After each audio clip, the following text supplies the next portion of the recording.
তাল গাছের উপর এই শত্রু বাণ মন্ত্র প্রয়োগ করে আপনি আপনার শত্রুকে শেষ করে দিতে পারবেন।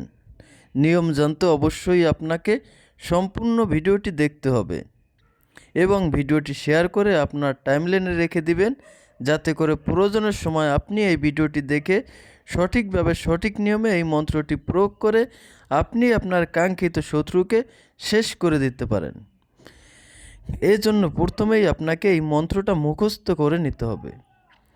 মন্ত্রটা হচ্ছে ইয়া সিং অমুকের পুত অমুকের গলায় মারলাম বানের শির, জয় মা কালী অমুকের শরীরের চূষণ করে খাবি, নইলে শিব শঙ্করের মস্তক খাবি, ও নম শত্রুকা কিলিং কিলিং সাহা। মন্ত্রের মধ্যে যে অমুকের পুত অমুকের স্থানটা আছে, আপনারা ওইখানে আপনার সেই কাঙ্ক্ষিত শত্রুর বাবার নাম এবং ওই শত্রুর নামটা বলবেন এবং এর নিচে আরেকটা স্থানে যে অমুকের লেখা আছে ওইখানে আপনারা আপনার সেই শত্রুর নামটি বলবেন।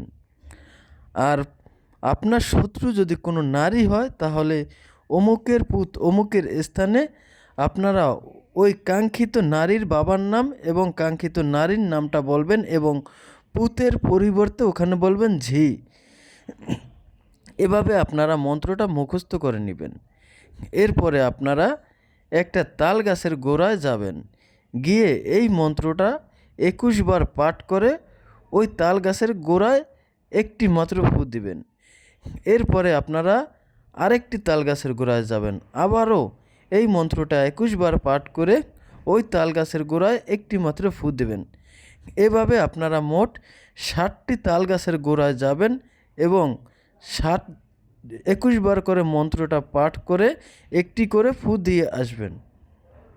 এভাবে আপনারা একাধারে 21 দিন পর্যন্ত কাজটা করবেন।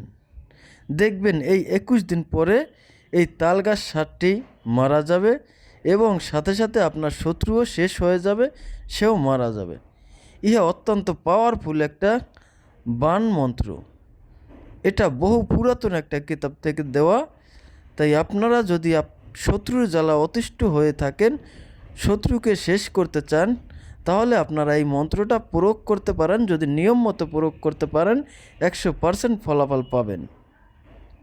তবে আমি আপনাদেরকে একটা অনুরোধ করব, কারো ক্ষতি করার জন্য অন্যায়ভাবে কারো উপর এই মন্ত্রটা প্রয়োগ করবেন না, কারণ এটা যদি একবার প্রয়োগ করেন সেটা আর কখনোই ফিরিয়ে আনা যাবে না।